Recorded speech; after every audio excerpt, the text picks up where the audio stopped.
Doctor Sivanthi Adithanar பொறியியல் கல்லூரி உங்கள் எதிர்காலத்திற்கான சிறந்த தேர்வு.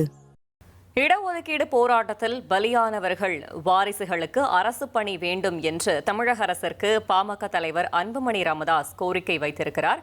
மேலும் தகவலை செய்தியாளர் சங்கரன் வழங்கிட கேட்கலாம். சங்கரன் வணக்கம். பாமக தலைவர் அன்புமணி என்ன கோரிக்கையை வைத்திருக்கிறார்? முழு தகவலையும் சொல்லுங்க.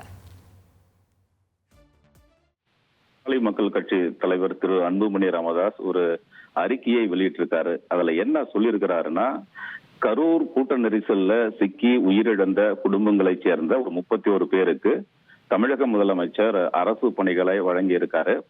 அதே மாதிரி பணியாற்ற முடியாத நிலையில இருக்கக்கூடிய ஒருவருக்கு 10 லட்சம் ரூபாயையும் முதலமைச்சர் வழங்கி இருக்கிறாரு.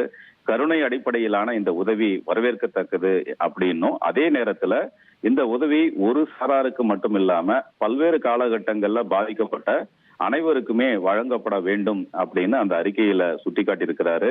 குறிப்பாக அதாவது இடஒதுக்கீடு போராட்டத்துல உயிரிழந்த அந்த சம்பவத்தை எல்லாம் இந்த அறிக்கையில சொல்லியிருக்கிறாரு. அதாவது என்ன சொல்லியிருக்காருன்னா, தமிழகத்துல 1987 ஆண்டுல இடஒதுக்கீடு தொடர்பான ஒரு போராட்டம் நடைபெற்றது. பாட்டாளி மக்கள் கட்சி ஒரு வாரம் தொடர் சாலை மறியல போராட்டத்துல நடத்திய போது, அப்போ காவல்துறை நடத்திய துப்பாக்கி சூட்டுல அடக்குமுறைகளாலும் 21 பேர் கொல்லப்பட்டாங்க. அந்த 21 பேர் உட்பட 25 குடும்பங்களை சேர்ந்தவர்கள் கடுமையா பாதிக்கப்பட்டிருக்கிறாங்க.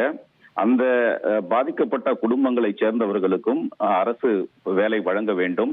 கரூர் கூட்ட நெரிசல்ல சிக்கி 41 பேர் உயிரிழந்ததற்கு அரசு தவறு காரணம் கிடையாது. ஆனாலும் அவர்களுக்கு அரசு வேலை உள்ளிட்ட உதவிகள் எல்லாம் வழங்கப்பட்டிருக்கு.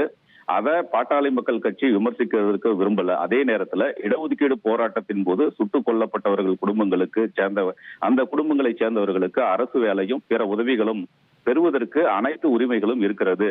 அவற்றை வழங்க வேண்டிய கடமையும் பொறுப்பும் அரசுக்கு இருக்கிறது. எனவே இந்த இடஒதுக்கீடு போராட்டத்தில் அந்த பாதிக்கப்பட்ட உயிரிழந்த குடும்பங்களை சேர்ந்த பாதிக்கப்பட்ட குடும்பங்களுக்கு அரசு பணி உள்ளிட்ட உதவிகள் அனைத்தும் வழங்க வேண்டும் அப்படின்னு அந்த அறிக்கையில பாமக தலைவர் அன்புமணி தமிழக அரசுக்கு கோரிக்கை விடுத்திருக்கிறார். புரியவதனா.